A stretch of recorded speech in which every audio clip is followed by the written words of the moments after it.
Bienvenue au débat de la culture pop, l'émission qui revisite des émissions, des films, des séries. Et cette semaine, on s'attaque à nul autre que Ace Ventura. Will? Un classique de Jim Carrey, là, ça. Effectivement, Will, je te salue. Bonjour. Et on a eu l'occasion d'avoir des panélistes très fans avec nous. Michael Blais qui avait vu le film quelques fois, mais surtout Sean Perrault qui l'a vu plus d'une vingtaine de fois en VHS. Ouais, puis c'est même lui parce que je l'avais écouté quand on était jeune, mais c'est lui que quand on était coloc, qui m'a fait réécouter en DVD, puis là, je fais « Ah, comme c'est bon », puis tout. Et je l'ai réécouté récemment pour l'émission, et oh, c'est différent. C'est un peu différent parce qu'évidemment, les comédies de cet âge-là vieillissent des fois mal parce que les gags sont un peu mal placés. Ce qui concerne peut-être moins l'époque dans laquelle on est. Mais c'est dommage pour le film parce que 90% du film est excellent. Ouais.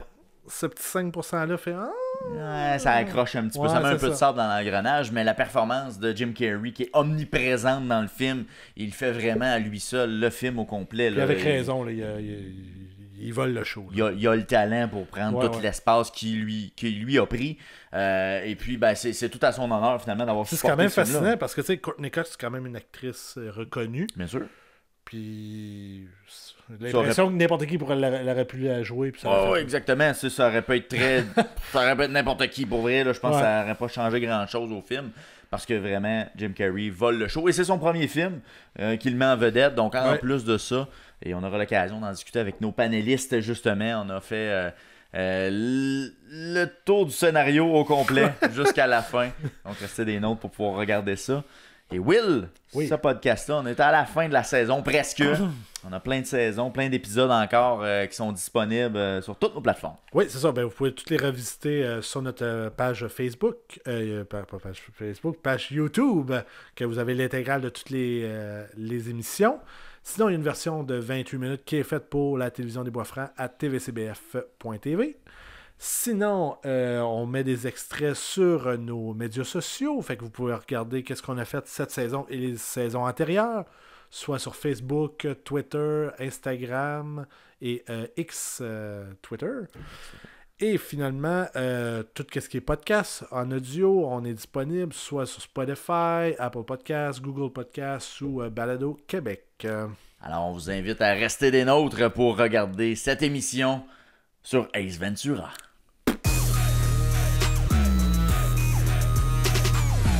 Jim Carrey a marqué au fer rouge l'année 1994 en jouant dans le film Ace Ventura. En 1994, il n'a pas fait un, ni deux, mais bien 3 films. 3! Ace Ventura met en vedette le détective du même nom qui est spécialiste dans la recherche d'animaux disparus. Dans nos têtes d'enfants, Jim Carrey est devenu, avec ce film, le roi de la comédie.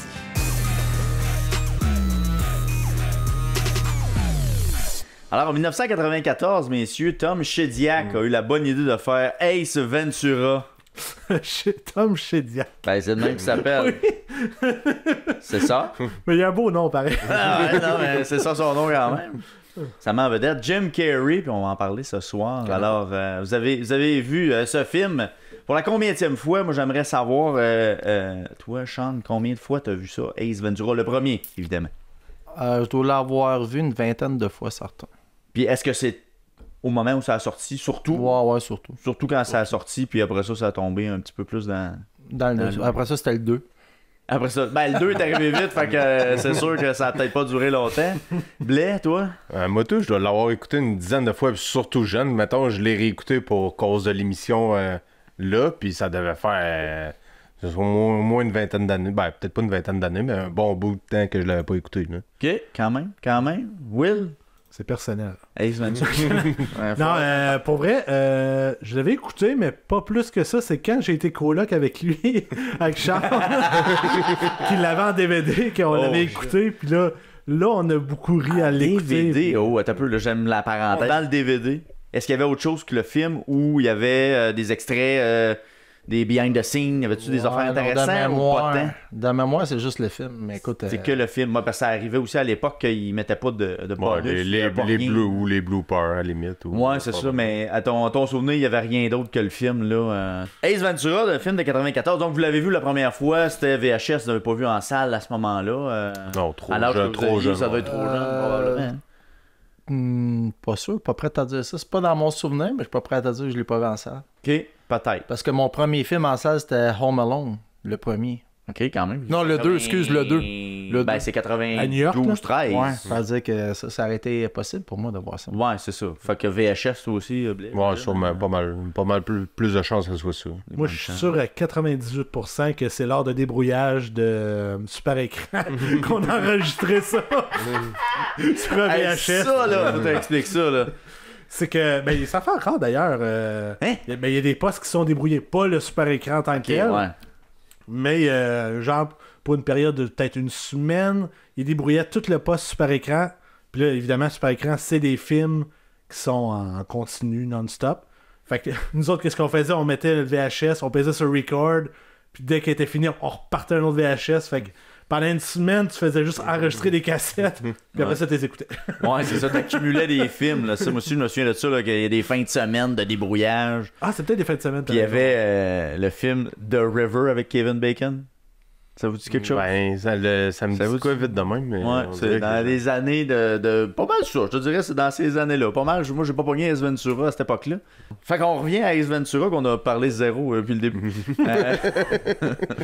Ace Ventura qui met en vedette Jim Carrey, qui est son premier long métrage dans les faits, lui qui sort de Saturday Night Live. Est-ce que vous le connaissiez avant ça? J'imagine trop jeune pour le connaître à ce moment-là. Ou toi, t'avais peut-être un contact avec lui? Ouais, un contact, ouais. Ouais, ben tu vas avoir son texto, tu vas y écrire. In Living Colors, par l'entremise de mon frère qui parlait pas français non plus, qui avait la culture américaine, j'avais vu quelques sketchs qui étaient une très grande émission, très populaire. Ouais, avant Saturday Night Live. Ouais. Justement, Avant Saturday Night Live, il a fait un autre... Fait intéressant, la mi-temps du Super Bowl, c'est grâce à Jim Carrey ça existe. Pardon? Le saviez-vous? Ben là, raconte-moi ça. C'est que justement, Fox avait sorti... Ben là, tu vois... C'est ça, In Living Color, c'était à Fox? Ah, je peux pas te dire. Je sais Parce pas. que c'était comme un Saturday Night Live, mais de Fox. Fait que si c'est ça, In Living Color, c'est ça. Fait que c'est des sketchs, on va dire. Cette C'est émission-là, c'est une émission en sketch. Et ils ont dit... Fox avait annoncé, lors de la mi-temps, nous, on va présenter une émission spéciale de cette série-là avec Jim Carrey. À la mi-temps. Oui. Parce que ça a passé à ABC ou à CBS, peu importe. Ouais.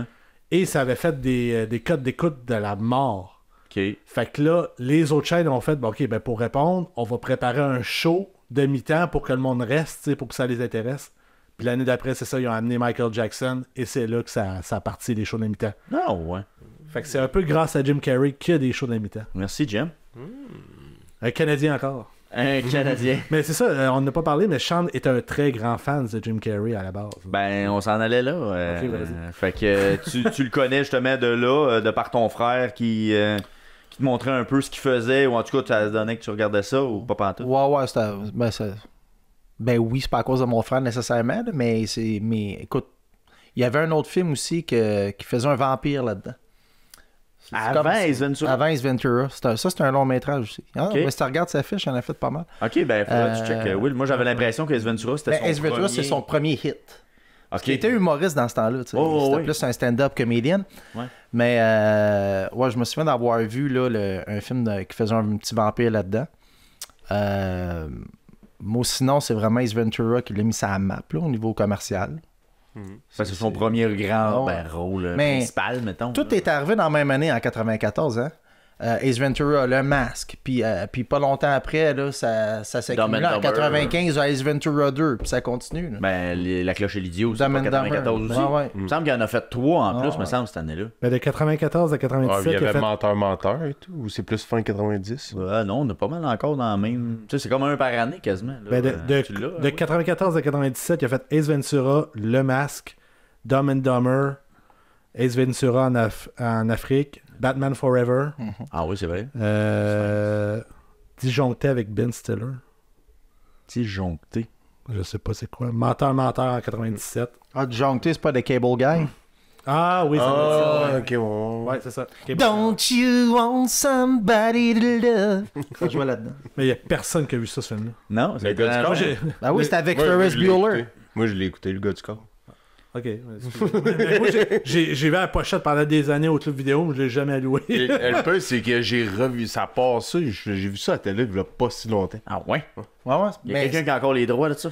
mais l'affaire, là, c'est qu'on... Mais c'était son flop, si je me souviens. Non, mais... Pas de À l'époque, je peux comprendre le pourquoi d'eux, c'est parce que c'était la première fois qu'on voyait comme Jim Carrey dans un autre personnage qui était plus vraiment drôle, là. Là, il devait jouer plus dramatique. Là. Ouais, C'est plus dramatique un peu. Plus sombre comme personnage. Mais tu sais, c'est pas dans le dramatique comme, mettons, dans The Truman Show. Là c'était comme un personnage composé. Mais on n'était pas habitué de le voir dans ce style-là. C'est pour ça que je pense que ça n'a pas tant marché. Mais je pense que par après, c'est un petit peu plus populaire que ça l'avait été là, quand ça a sorti. Puis justement, The Truman Show, c'est comme la suite après, il me semble. C'est comme 99 ou 2000. Non, même avec ça Big Mikey, c'est fin 90, ça, je suis pas mal sûr. Ouais, c'est 99. Puis me Big semble, Mikey Bruce, mais tu sais, c'est encore une séquence dans les 90. Fait que tu sais, on compte quasiment 6 films en... Même pas quoi, 7 ans, genre. C'est un par année, là. Puis je sais plus si c'était lui qui avait dit ça dans un documentaire ou c'était quelqu'un d'autre, mais il disait, tu fais 3 films à succès, puis ta carrière est faite. Fait que lui, Jim Carrey, justement, ils enflaient, tac, tac, tac, tac, back à back. Puis sa carrière, on sait c'est qui est à partir de ce moment-là. En réalité, c'était signé un chèque de 10 millions. Parce que lui, il avait été pauvre quand il était jeune. Puis c'était promis qu'il avait fait de la visualisation. Puis il a parlé, puis finalement, ça donne le même. Ben, ça avait marché. Ça avait marché. Quoi qui a fonctionné à quelque part. Ace Ventura, ben écoute, on suit la vie d'un détective, un pet détective, comme on a dans... Oh! Ben c'est en français, parce que l'avez-vous écouté en français? Toi, probablement que non. Tu l'as jamais écouté en français? Truman Show, c'est 1998. Fait que c'est tout de suite après. Fait que, tu sais, c'est vraiment back-à-back, là. Français, anglais? Français? Will, français, anglais? J'ai écouté en français aussi. En français. L'autre fois, j'ai accroché le piton SAP, puis ça avait... T'es un Mexicain? T'es de l'espagnol? Non, j'ai Jim. Parce que moi, je l'ai toujours écouté en français, en VHS. Puis là, je l'ai écouté en anglais pour la première fois parce que justement, je voulais me tremper dans le personnage de Jim Carrey parce que je l'ai pas écouté tant que ça en anglais. Fait que je me suis permis de le faire cette fois-là. Donc, on suit la vie de notre ami Pet Détective qui est sur des missions top secrètes. Oui. Je veux juste dire que lorsque j'ai réécouté le film, la première chose que j'ai réalisée, c'est que Chance, c'est le blagueur de notre gang, on va se le dire. Toutes les gangs qui faisaient cette Ventura. Heureusement qu'il n'est pas là ce soir. On t'a démasqué. Oh là là. Le fameux pou. Genre. C'est clairement là. Parlait que c'est... Ou les faces, ouais. Les faces, effectivement. La face de caoutchouc. Mais et tout, sur une autre parenthèse. On est juste là-dessus, je pense. J'essaie de starter le film depuis tantôt, ça marche pas. Tu sais, la version que tu m'as fait réécouter, là, c'était comme la version française-ish. Mais tu sais, moi, dans le temps, tu pouvais pogner version québécoise, là, plus traduit, c'était plus traduit du Québec. Ça m'a mind blow un peu de... Ça t'a fucké un peu? Parce que les expressions sont différentes, bon, les expressions, les voix, me semble Jim Carrey n'a pas cette voix-là. Là, ben là, c'est le fait d'écouter les affaires traduites, c'est que t'es à la merci de celui qui fait les voix. Là, fait que... Ouais, effectivement, parce que vas-y, chante. J'allais dire aussi, après le film, là, vu que ça a fait un boom, veux pas, là, dans la comédie, il y a eu des comics. Oui, ben oui. Il y a eu des cartoons de ça, de 95 à 2000. Ouais. J'ai vu ça dans la recherche. Ça passait-tu à Vrac TV ou à Télétoon? Un des deux, là, ça passait. Je me souviens d'avoir écouté ça. doit être plus Télétoon, ce genre. Même Canal Famille, dans ce temps-là. Mais sinon, Ace Ventura, bon, fait qu'on se retrouve quelque part à Miami, on est dans le... Un peu Miami Vice, là, dans la vibe, tout de suite au début, là, où est-ce que là, on a notre livreur de UPS, qui est déjà incarné par Jim Carrey. On sait pas trop ce qui s'en va avec son affaire, on comprend rien au départ. D'ailleurs, j'ai su que le jeu de la boîte, là, c'est de l'impro total de Jim Carrey, de A à Z. Il a fait rouler la caméra, puis amuse-toi avec. Genre. Mais j'ai l'impression qu'il y a beaucoup de scènes comme ça dans le film, où est-ce que Jim Carrey a pris possession du scénario. C'est lui qui a été le scénariste, l'acteur, le compositeur. Il a tout fait les rôles quasiment, à part virer à la caméra presque. Jim Carrey, c'est un gars qui oui, c'est scénarisé, là, mais le réalisateur le laisse faire souvent. Parce qu'il savent. Il ajoute du stock à ce qui est écrit à la base. Ouais, exact. C'est ça. Parenthèse, on ferme la parenthèse. Mais c'est ça, c'est un improvisateur à la base, clairement, là, parce que, tu sais, justement, il sait comment, genre, amener un sketch qui pourrait durer 10 secondes à quelque chose de vraiment plus drôle, genre. Ouais, exact. Exact. Il y a déjà des clés dans sa tête. Tu sais, juste avec la boîte de faire le gars de football. On n'est même pas dans le football encore, mais il fait déjà le porteur de ballon. Tu sens qu'il y a déjà lu le scénario, le botteur. Dans le fond, ce personnage-là, il marcherait tout le temps parce que Jim Carrey, c'est le seul probablement qui pourrait le faire parce qu'il trouverait tout le temps quelque chose qui fitterait avec ce personnage-là. Puis je pense on va dire, on va parler d'hyperactivité, mais il n'y a pas besoin vraiment de réfléchir à ce qu'il va faire parce que tout marche. Tout peut marcher avec ça, même si c'est le plus ridicule possible, tout marche avec ça. Alors, qu'est-ce que vous avez pensé justement du scénario, de la prémisse de départ là, qui nous amène à enquêter sur la disparition de Snowflake? Ben, tu sais, le départ, c'est juste pour dire que c'est un détective, parce que le début, c'est juste pour montrer que ça va être un peu chaotique, le personnage un peu, puis qu'il est dans les animaux puis tout, mais tu sais, à part de ça, tu sais, il n'y a pas un lien qui nous amène vraiment jusqu'à là, jusqu'au dauphin des Dolphins, finalement. Ouais, c'est ça. En fait, j'ai pas vraiment d'opinion, mais juste pour dire que le film, c'est une enquête jusqu'à la fin. Ouais. Puis là, t'as l'oiseau blanc aussi, là, qui arrive au début et qui revient à la fin. Là. Ah ouais, parce que là, il peut avoir beaucoup d'argent avec ça. Je pense que c'est 25 000 $ que... Ouais, trouver le pigeon. Mais tu sais, l'idée de base, c'est qu'on fait un film sur une enquête, puis le personnage, il aime bien les animaux, là, tu sais, mais... C'est pas mal ça. C'est pas mal ça, là. C'est tout. Mais moi, c'est une comédie, tu sais. Ouais, mais j'ai été impressionné à quel point que Ace Ventura était intelligent. Dans ma tête, c'est un goofy. C'est un goofy pis tout. Mais forcé d'admettre que c'est le meilleur détective que dans toute la police de Miami, tu sais. Ouais. Il est bright as fuck. Excusez, mais... Ah, mais la scène qui peut justifier ça, c'est celle avec la porte patio, là. Ouais. Qui est excellente. Mais celle-là, il découvre tout, là. Puis là, la madame d'en haut qui entendait pas, puis... Puis, toutes les lignes. mais tu sais, même la petite... le toit de la bague qu'il trouve dans les fumoirs que personne n'a pensé à aller voir, tu sais.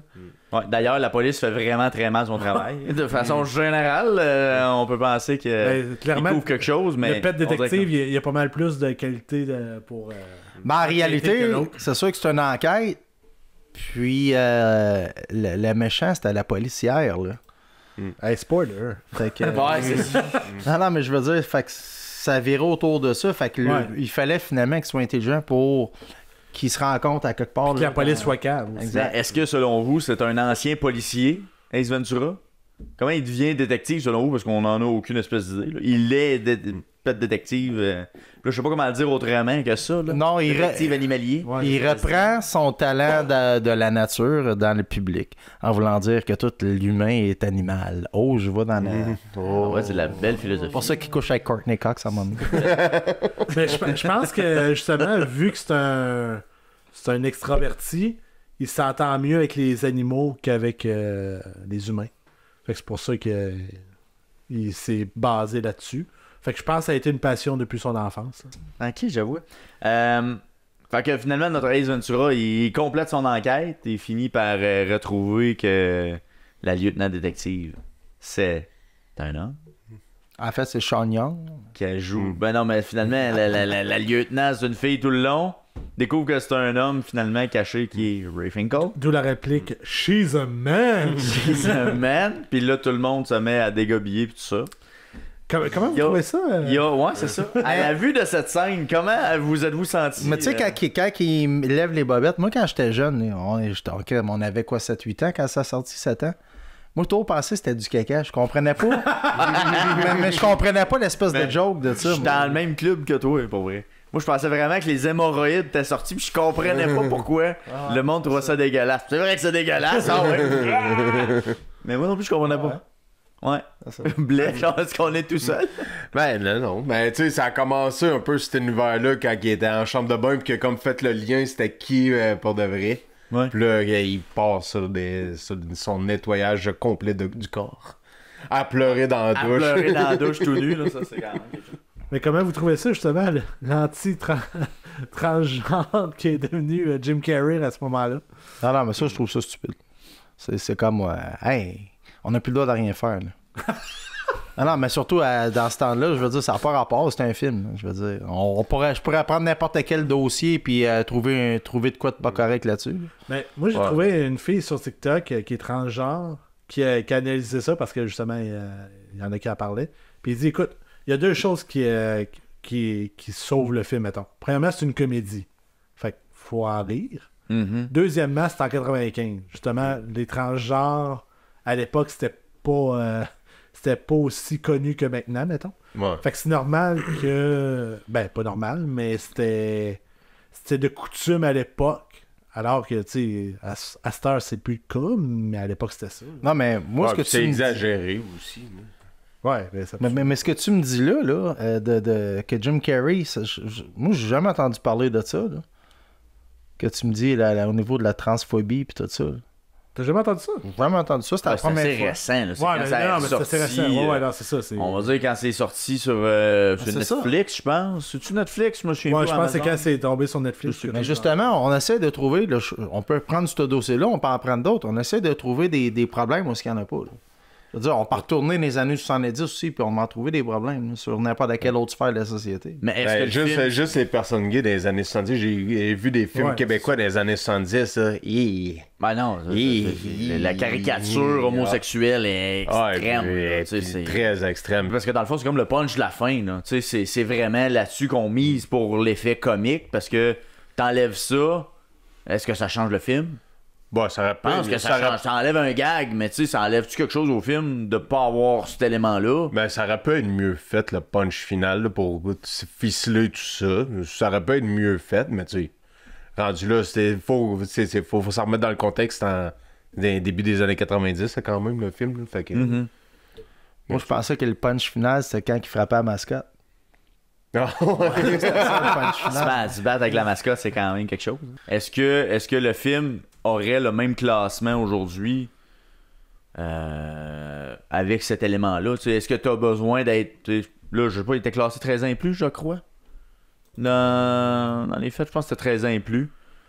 Fait que, est-ce que ce serait comme juste de dire, ben regarde, Ben, une je pense comédie... que tu pourrais pas faire ce film-là présentement. Pourquoi? Même si c'est un 16 ans et plus? Ben, juste pour il faudrait changer à la fin. C'est impossible que tu passes cette fin-là maintenant. Même dans le cadre d'une comédie, tu dis c'est pour un public averti, 16 ans et plus. Moi, je trouve ça plus. ridicule. Non. Mais tu sais, il est quand même lousse, là, la fin, veut pas. Tu sais, maintenant, le réécouter, quand j'étais jeune, je trouvais tout le film drôle, mais tu sais, quand tu regardes ça maintenant, tu sais, c'est ça, la fin... Il aurait pu l'améliorer. Il peut sortir quelque chose d'autre pour la fin qui garde le film aussi bon. Ouais. Puis c'est pas nécessaire, cette portion-là. J'irai avec... écoute, je vous la poserai même pas, mais je vais vous la poser pareil. Personnage marquant du film, autre que Jim Carrey, on va dire. Ouais. On va essayer d'aller ailleurs. Est-ce qu'il y a un autre personnage que lui? Parce qu'on s'entend que c'est lui tout le long. Là.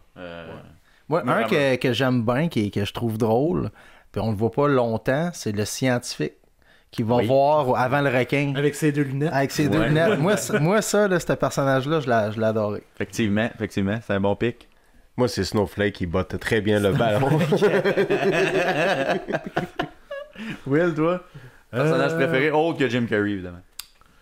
C'est assez dur parce que Jim Carrey, il prend de la place, on va se dire. Là. Il n'y a pas beaucoup de gros personnages. À part ça, il y a Courtney Cox, je vois. Que genre qui tient quand même son bout dans l'histoire, sensiblement. Mais sinon, un autre personne. Ben, justement, comment. Elle est pas mauvaise non plus. Très ouais. bonne. Elle fait quand même sa job. Einhorn, tu parles, là? Lewis Einhorn. La lumière, ouais, c'est ça. La lieutenant. La lieutenant. Sinon, son ami, il passe inaperçu. Là. Son ami policier, là, lui. Ouais, non. Et... Ben, il se parlait par les fesses. Ouais, c'est ça. Mon personnage marquant du film, moi, c'est la mère de Riffenkill. Moi, je trouve vraiment qu'elle Mais quand même, Ouais. bon, est ouais, bon. innocente, c'est un méchant temps, pris dans son monde. Ben, les deux, même leur T'sais, père. il y a, tu sais, la père qui est mère découragé. arrive. Non, c'est ça, le père est découragé. Mais tu sais, la mère arrive dans la chambre, tout est normal. C'est comme c'était. Ouais, c'est ça. La bonne femme, ça va, là. Juste les sorts marqués partout Ouais, sur le c'est ça. mur. Ouais, là. Puis, Meurt, Dan meurt. ça a l'air d'être fait au sang avec son doigt Ouais. extirpé. Tout va bien, tout est comme fou, tu sais. C'est comme, elle est pas longtemps, mais je la trouve quand même intéressante. Votre scène favorite maintenant, qu'est-ce qui vous reste de ce film? Moi, il y en a plus qu'une, parce que Jim Carrey nous donne beaucoup de moments là-dedans. Et de papa aussi. Ouais, c'est ça, je l'avais dans la tête. En fait, quand il est déguisé quand il fait comme s'il est fou à l'asile, là, en déguisant avec une jupe. Ça, c'est drôle. Puis l'autre, c'est, ben, tu sais, il essaie de rentrer dans la boîte et tout ça. Puis sinon, c'est quand il sort des toilettes, là. Do not go in there. Woo! Puis là, il arrive dans la bataille avec le requin. Ouais, mais toi, j'y allais vers ça. Tout le bout, il est tout chic, là, qu'il fouille partout, là, qui revient à la fin, tout décollé. Will, as-tu une scène favorite? C'est trop dur. Ben écoute, je suis en train de la trouver. Ah, tu vas nous la mettre? Ouais. Oh là là. Will, ça peut On en a parlé tantôt, justement. Ah ouais? Ouais. Ah, la C'est porte lorsque- patio. Il ouvre Ouais. la haute porte patio. Ouais, moi aussi, c'est pareil, c'est la même. Moi, je faisais ça à la maison chez nous pour écœurer ma soeur. On avait une porte patio qui ressemblait à peu près à ça. Puis justement, que- c'est là que tu vois qu'il est vraiment brillant comme détective parce que, genre, il se promène tranquillement, puis tout. Puis là, la lieutenant vient dire: Ouais, crime, t'as pas d'affaires ici, tu trouves rien. Il dit: Ah, ben, il y a une tache de sang juste là, tu le ça de même.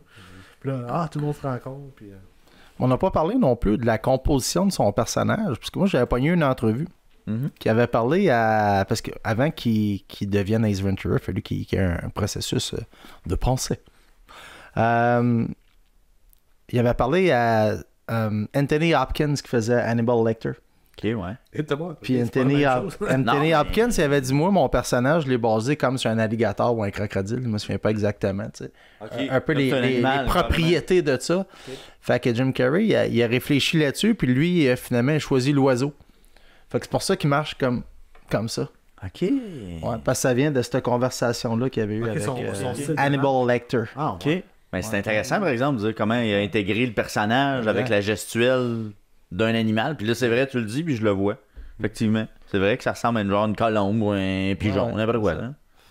Ouais, c'est intéressant. Parenthèse. C'est l'animal qu'il recherche en plus durant tout le film. Ben oui, ça donne bien. Ça. Alors, ben, merci beaucoup d'avoir regardé Ace Ventura avec nous, Ça fait plaisir. d'avoir été là. À la prochaine. À la prochaine.